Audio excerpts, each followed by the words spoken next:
Hello, everybody. Scott Golden here with the Golden Opportunities Coaching YouTube channel and the Pro Wrestling Logic YouTube channel. This is Pro Wrestling Logic, the Wrestling Challenge review series for the 14th of March 1993. We open with a Crush match. Crush, of course, going into a big match with Doink at the WrestleMania festivities.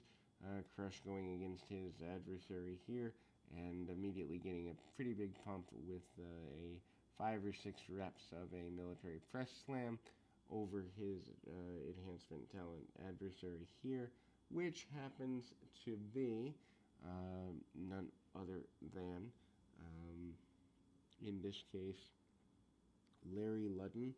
Also on this program, featuring a free segment with Hulk Hogan, Brutus Beefcake wearing a steel face mask, and Jimmy Hart, in which they discussed their tag team title match. Basically, the idea behind that, pretty simple, is that the WrestleMania tag team title match, Money Incorporated believes that Beefcake is the weak link of the team. Hogan says that that is wrong. So does that mean Hogan's the weak link if that's the case?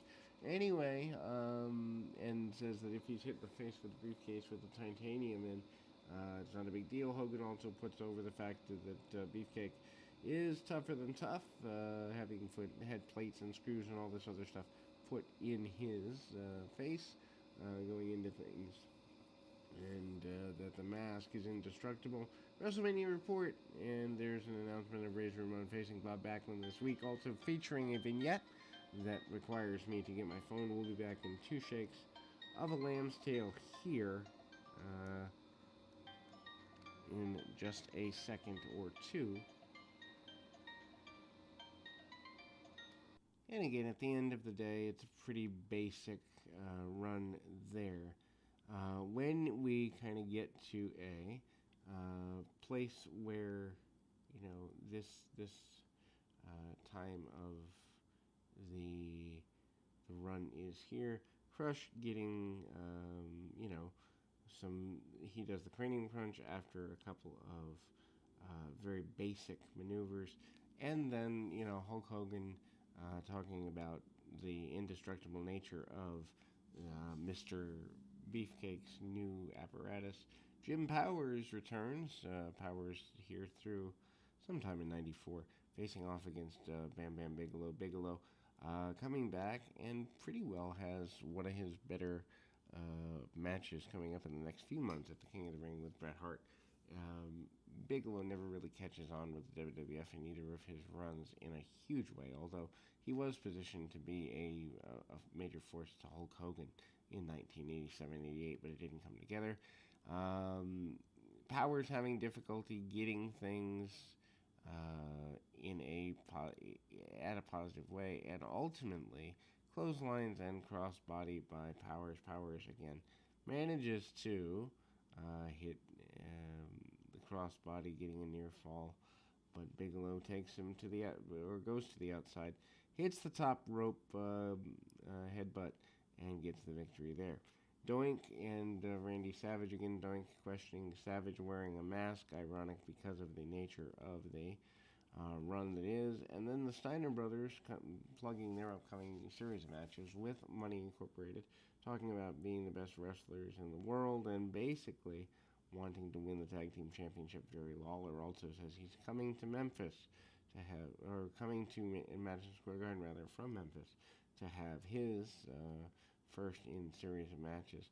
Then we get to Shawn Michaels' enhancement talent match. Michaels mouthing off to a fan saying, "I have your money," so basically I guess the fan might have said something like, "You're not worth what you think you are," or something akin to that. We don't hear what the fan says. We do hear Michaels saying, "I have your money," which I find ironic because at the time Michaels very driven by obviously the advancement of money, wrestling against the West Coast Buddy Wayne.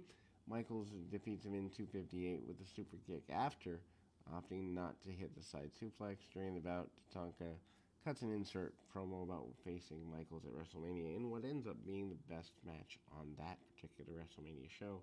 Maybe 1 and 1A to the tag team match between the Head Shrinkers and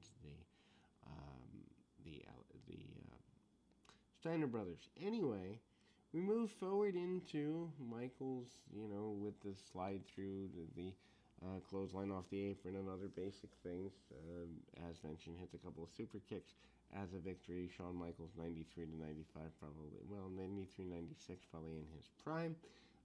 In a lot of ways, although does come back to do really cool things later in the 2008 or so, or 2002 through 2009-10. Also good there. But anyway, Michaels as a heel here, probably my favorite run, at least with him as a person. Then we move to Kamala versus Slick against Tim Patterson, 315 with a splash to the back. Kamala, obviously managed by Reverend Slick, not a big deal there, and manages to do what he can where he can, and ultimately gets some leverage point in a meaningful way going forward and trying to get things in a good run there. Again, kind of making things go in a positive direction. Again, you kind of have Kamala as a babyface enhancement type guy at the time. Punch, kick, very basic things. Bret Hart also, as part of the WrestleMania 9 report, basically saying that he's not intimidated by the nature of Yokozuna. Mr. Fuji claims that Yoko has proven that he is going to have the World Championship, which proves to be correct. Ted DiBiase and Erwin R. Shyster says they're not, say in the WrestleMania report that they are not responsible for the damage done to the face of Brutus Beefcake at WrestleMania 9, basically warning them to reconsider.